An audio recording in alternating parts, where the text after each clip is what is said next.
Hello guys, welcome to Crick 360.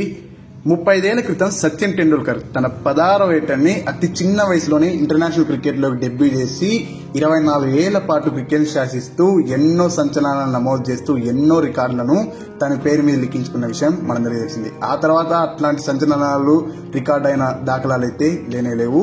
అట్లాంటి సంచలనాన్ని సృష్టిస్తా అని తనకన్నా 3 ఏళ్ల కిందటే, అంటే తక్కువ ఏజ్ లోనే 13 ఏళ్లకే వైభవ్ సూర్యవంశీ అనే వ్యక్తి అయితే నేనున్నానైతే ముందుకు వచ్చేసాడు. ఈసారి ఐపీఎల్ ఆక్షన్ లో రిజిస్టర్ చేసుకుని, యాక్షన్ అంటే 1574 మంది వచ్చేసి రిజిస్టర్ చేసుకుంటే ఈ ఐపీఎల్ మెగా ఆక్షన్ కి బీసీసీఐ షార్ట్ లిస్ట్ చేయగా 1000 మెంబర్స్ ని తీసేసి 574 మెంబర్స్ అయితే షార్ట్ లిస్ట్ క్యాండిడేట్స్ అయితే మన ముందైతే ఉంచింది కదా.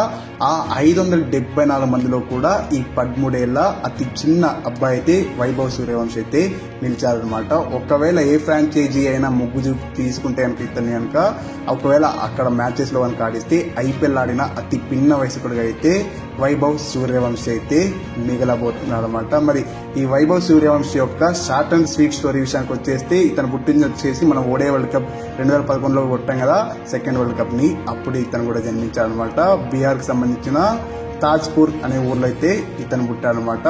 ఆ తర్వాత వచ్చేసి 4 years కి అతనైతే బ్యాట్ అయితే ఎంతో నైపుణ్యాన్ని కనబడుతున్న వాళ్ళ ఫాదర్ అబ్జర్వ్ చేసి అతనికంటూ ఒక ఓన్ గ్రౌండ్ ని సృష్టించాడంట ఆ గ్రామంలో. సో అతనైతే 4 ఏళ్ల పాటు అక్కడే ఎంతో శ్రమించాడు. ఆ తర్వాత వచ్చేసి సమస్తీపూర్ అనే క్రికెట్ క్లబ్ కి అయితే వాళ్ళ నాన్నైతే చేంజ్ చేశాడు అనమాట అతనికి 8 ఏళ్ళు ఉన్నప్పుడు.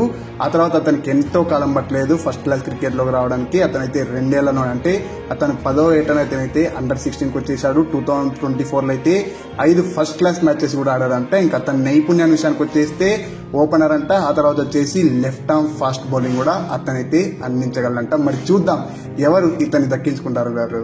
నాకు తెలిసి ఇట్లాంటి వాళ్ళని దక్కించుకునేది ముంబై ఇండియన్స్ వాళ్ళే. అతని బేస్ ప్రైజ్ అయిన 30 లక్షలు దక్కించుకున్నా పెద్ద ఆశ్చర్యం అయితే ఉండదు. మరి ఇట్లాంటి వ్యక్తుల పైన మీ కామెంట్ ఏంటో కింద కామెంట్లో తెలియజేయండి.